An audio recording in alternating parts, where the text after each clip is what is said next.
Pakistan stock exchange میں کاروباری ہفتے کے دوسرے روز منگل کو مارکیٹ میں تیزی کا رجحان دیکھا جا رہا ہے۔ P S x 100 index 401 points کے اضافے کے ساتھ 43,242 پوائنٹس کی سطح پر ٹریڈ کر رہا ہے۔ آج صبح سے ہی مارکیٹ میں تیزی دیکھی جا رہی ہے۔ صبح سے اب تک مجموعی طور پر 244 کمپنیوں کے حصص کے بھاؤ کا کاروبار ہوا، جس میں سے 179 کمپنیوں کے حصص کے بھاؤ میں اضافہ، 55 کمپنیوں کے حصص کے بھاؤ میں کمی، جبکہ 10 کمپنیوں کے حصص کے بھاؤ میں کوئی رد و بدل واقع نہیں ہوا۔ مارکیٹ ماہرین کا کہنا ہے کہ مارکیٹ میں اتار چڑھاؤ کا سلسلہ آئندہ بھی جاری رہے گا۔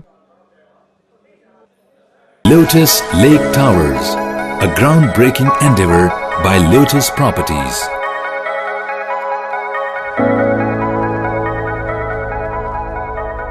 پاکستان میں پہلی مرتبہ حالات حاضرہ کے مختصر مگر جامع پروگرامز، خبروں، تبصروں کے علاوہ دیگر سماجی، تجارتی، ثقافتی، تفریحی، معلوماتی، مذہبی، تعلیمی، صحت اور بچوں کے پروگرامز صرف TNN TV پر۔